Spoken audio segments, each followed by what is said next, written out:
आज के इस वीडियो में हम फंड्स ऑफ इंडिया पढ़ेंगे। ठीक है, सबसे पहले अपना टॉपिक का नेम लिख लेते हैं, funds of India. Funds of India में बेसिकली हम तीन तरह के फंड पढ़ने वाले हैं: consolidated fund of India, public account of India और कंटिजेंसी फंड ऑफ इंडिया। ठीक है, तो हम अपनी शुरुआत करते हैं किससे। हमारा पहला fund that is consolidated consolidated fund of India.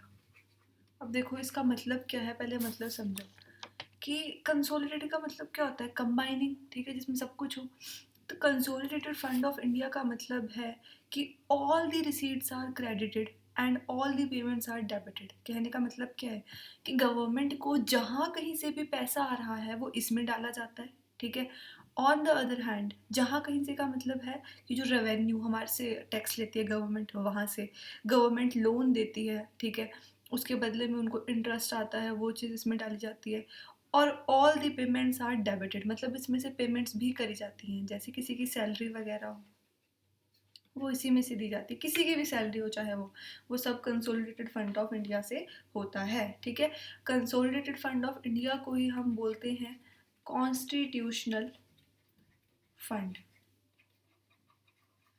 उसके बाद अगर हम आर्टिकल 266 की बात करें तो उसके अकॉर्डिंग, मतलब आर्टिकल 266 बात करता है कंसोलिडेटेड फंड ऑफ इंडिया की। ठीक है, ऑल रिसीट्स आर क्रेडिटेड का मतलब है all the direct and indirect taxes इसमें जाता है। ठीक है, इसका रिजर्व कितना है, मतलब कितना पैसा इसमें होता है, 10,000 करोड़ का इसमें रिजर्व रखा जाता है कि मतलब इतना होना ही चाहिए, इसमें मेंटेन करके रखा जाता है ये। ठीक है, अब अगर हम बात करें कि किसके हाथ में है इसमें से पैसा निकालने की power, power to withdraw money, कौन इसमें से पैसा निकाल सकता है, तो दैट इज अवर पार्लियामेंट।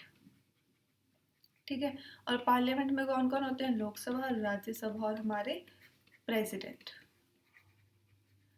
ठीक है, तो एक बार इसमें जो पॉइंट्स दे रखे हैं हिंद की बुक में वो समझ लेते हैं। All revenues received by government of India, मतलब गवर्नमेंट ऑफ इंडिया को जितना भी टैक्स प्राप्त होता है वो सारा इस फंड में जाता है। All loans raised by government by issue of treasury bills, loans और veg and means of advance, मतलब जितने भी लोन गवर्नमेंट प्रोवाइड करती है उसके बदले में उन्हें इंटरेस्ट आता है वो सारा इसी में आएगा। ठीक है, जो गवर्नमेंट लोन प्रोवाइड करेगी वो पैसा भी इसी में से जाता है। ठीक है, उसके बाद all money received by the government in repayments of loan, वही कि जब लोन वापस आते हैं तो सारा किस में जाएगा, इसमें पैसा चला जाएगा। ठीक है, तो ये था। अब ये भी पता चल गया कि किसमें पावर है इसमें से पैसा निकालने की। ठीक है, पार्लियामेंट्री लॉ के बिना, पार्लियामेंट की इजाज़त के बिना इसमें से पैसा नहीं निकाला जा सकता। सेकंड हम पढ़ लेते हैं, ये था हमारा 266 आर्टिकल का क्लॉज 1। अब सेकंड आ जाएगा हमारा पब्लिक अकाउंट्स ऑफ इंडिया। देखो नाम से क्लियर है कि ये पब्लिक का अकाउंट होगा ना। तो पहले तो आर्टिकल है इसका 266 क्लॉज 2। ठीक है, बात करता है किसके बारे में, पब्लिक अकाउंट्स ऑफ इंडिया के बारे में। तो ऑल दी पब्लिक मनी, ठीक है, मतलब जो भी पब्लिक का पैसा है, ठीक है, received by the government of India is credited, मतलब जो भी गवर्नमेंट का पैसा सरकार के पास रहता है वो सब इसमें होता है। ठीक है, पब्लिक अकाउंट ऑफ इंडिया में होता है। जैसे कि हम अपना पीएफ वगैरह कटवाते हैं ना सैलरी में से, प्रोविडेंट फंड कटवाते हैं, अकाउंट बनाते हैं हम अपना बैंक में। ठीक है, तो हमारा सेविंग्स अकाउंट होता है। ठीक है, वो सब पैसा कहाँ है, गवर्नमेंट के पास ही है, वो गवर्नमेंट ही यूज़ कर रही है उसको। ठीक है, उसके बाद आ जाता है आपका, एक है इसमें दी हुई term judicial deposits. Judicial deposits का मतलब क्या है, ठीक है, ऐसे मनी एसेट्स जो कोर्ट ने अपने पास रख रखे हैं उसकी सेफ कीपिंग के लिए, मतलब उसकी देखभाल के लिए। फॉर एग्जांपल आपका ना केस चल रहा है किसी के साथ ज़मीन का, ठीक है, तो तब तक जब तक वो केस रिजॉल्व नहीं हो जाता आपको इस ज़मीन पे या इस पर्सन को इस ज़मीन पे कुछ भी बनवाने का अधिकार नहीं है। ये जो प्रॉपर्टी है ना इसकी सेल भी नहीं कर सकते आप, होल्ड पे रख दिया जाता है इसको। तो वो क्या हुआ, ये सब जुडिशियल डिपॉजिट से ही होते हैं, ठीक है। रेमिटेंस की बात करें तो रेमिटेंस का मतलब ऐसा है कि मान लो आपको बाहर से कोई पैसे भेज रहा है या आप किसी को बाहर पैसे भेज रहे हो, तो उन सब वो सब किस में रहते हैं, पब्लिक अकाउंट ऑफ इंडिया में रहते हैं, ठीक है। सेविंग बैंक्स होते हैं, सेविंग बैंक डिपॉजिट होते हैं, मतलब हम अपना पैसा बैंक में जमा करवा रखते हैं, सेव कर रखते हैं। अब देखो, नाम से क्लियर है कि पब्लिक अकाउंट है ये, ठीक है। तो इसके इसमें से पैसा निकालने के लिए पार्लियामेंट की ज़रूरत नहीं पड़ती, ठीक है। इसमें एक लाइन लिखी हुई है, it is operated by executive action.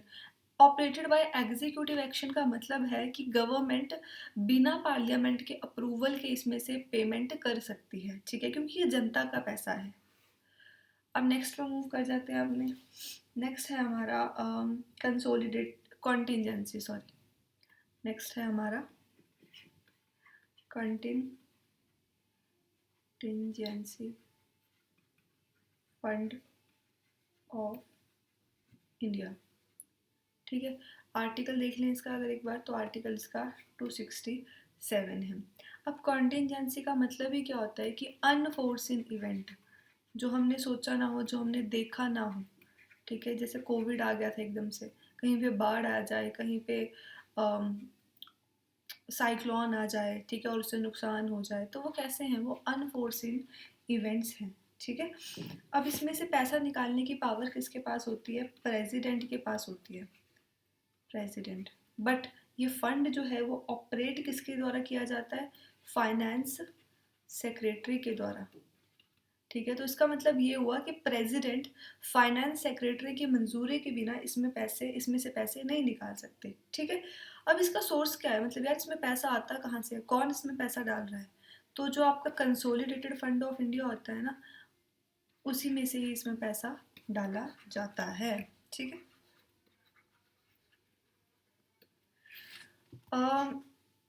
तो इसमें टाइम टू टाइम कुछ अमाउंट डाल दिया जाता है, ठीक है, ताकि रिजर्व मेंटेन रह सके इसका। उसके बाद ये एक्ट आया कब था, कॉन्टिजेंसी फंड ऑफ इंडिया, ये एक्ट आया था आपका 1950 में। मतलब इस टाइम पर डिसाइड किया कि ऐसा फंड भी होना चाहिए जहाँ पे इमरजेंसी के टाइम हम क्या कर सके, पैसा यूज़ कर सके, ठीक है। जो ये किसके कंट्रोल के अंदर हुआ, फिर ये प्रेसिडेंट के कंट्रोल के अंदर हुआ, ठीक है। प्रेसिडेंट अगर कुछ मतलब अनफोर्सिन इवेंट्स के टाइम पे इसमें से पैसा खर्च सकते हैं, ठीक है। अगर मतलब उस टाइम पे पार्लियामेंट की परमिशन की ज़रूरत नहीं है, पार्लियामेंट की परमिशन से पहले ही प्रेसिडेंट इसमें से पैसा निकाल सकते हैं, ठीक है। बाद में पार्लियामेंट अपनी परमिशन दे दे चलेगा, ठीक है। पर मेंटेन करना होता है, मतलब अगर प्रेसिडेंट ने पैसा निकाला है ना इसमें से किसी चीज़ के लिए, तो उसका प्रॉपर वो दो कि हाँ यहाँ यहाँ लगाइए ये चीज़ें, और ऐसे करके, और बाद में फिर उतना ही पैसा कंसोलिडेटेड फंड ऑफ इंडिया से इसमें डाल दिया जाता है, ठीक है। तो ये थे हमारे फंड्स। नेक्स्ट में हम पढ़ेंगे कमिटीज़। Thank you.